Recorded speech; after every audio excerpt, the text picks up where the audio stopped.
Coming to you live from the war room, suicidefantasyfootball.com, talking more wide receivers, but this time we're talking about value. The value My picks. favorite thing in the world, value. Get it cheap. Value meal. Value meal, exactly. I like getting Jim's a lot dollar for menu, less. dude. Jim's a guy that when we go to the buffet, if it costs $9, he's got to eat 9 plates of food to prove that he got his value. That's right. But let's talk about the wide receivers, the guys that you can pick outside of the top 25 that are going to end up in your starting lineup. Go ahead, Jim. First, both my guys are names that you're going to know.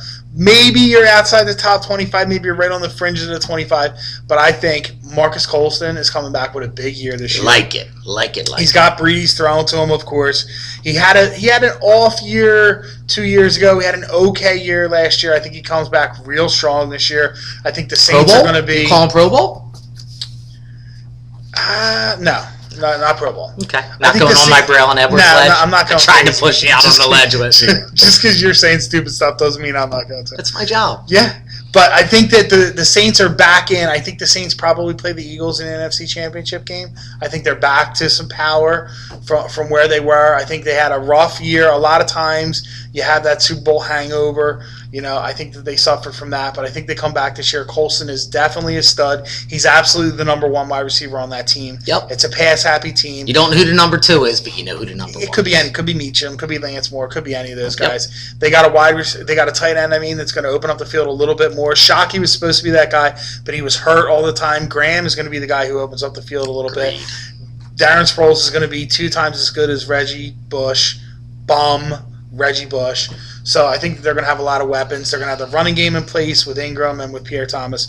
I think Colston comes out strong. Wait, that game that happens, the NFC Championship game, is that in Philly or is that in the Big Easy? That's in Philly. Wow, We win it. Super Bowl bound, baby. All right, second one. Number 2 guy, Steve Smith, not from the Giants, and now the Eagles. Steve Smith from the Carolina Panthers. He's a number 1 wide receiver on a team, and he's looking like he's ranked like 30, 32, 34 wide receivers.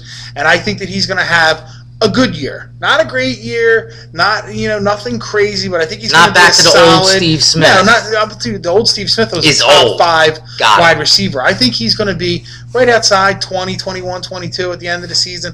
He's going to put up solid numbers. When you're drafting, for me anyway, when you're drafting your backups, you're looking for guys with real high upside. You're looking for guys that can come in and take positions when people get hurt, and you're also looking for trade bait, and I think Steve Smith fills both of those.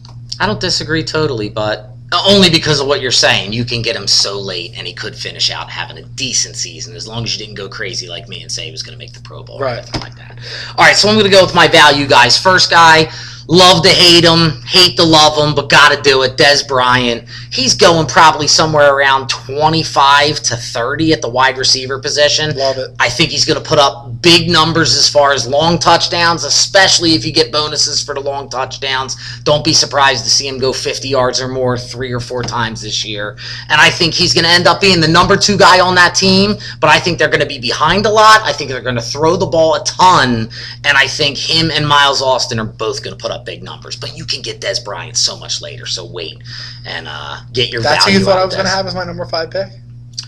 I don't know who it was. There was someone that we talked about on the radio tonight that you put in, and I thought you said he was going to be a top 5, and I cringed when you said it. Okay. My second guy, another guy, this is a guy I love to love, Ocho Cinco. I think Ocho Cinco, who's now Chad Johnson, is going to sleep in a fan's house, which just makes me giggle. And I think he's not going to put up Randy Moss numbers, but I think he's the definite number 1 guy on that team.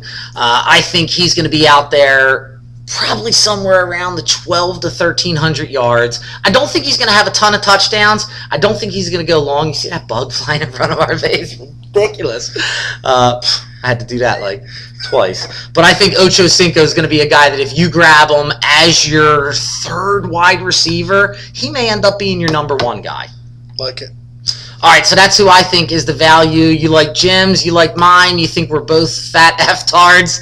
Tell us either on our YouTube videos, comment on them right here. Check us out on Facebook, Suicide Fantasy Football, Twitter, SFFcom, Blog Talk Radio, 7:30 to 8:30. And do not forget, sign up, suicidefantasyfootball.com. The clock is ticking. Time is running out. Don't fall behind. We got a second chance league, but you're going to be kicking yourself in the ass if you're not there by week 1. Signing out, Butts and Butts, Suicide Fantasy Football. We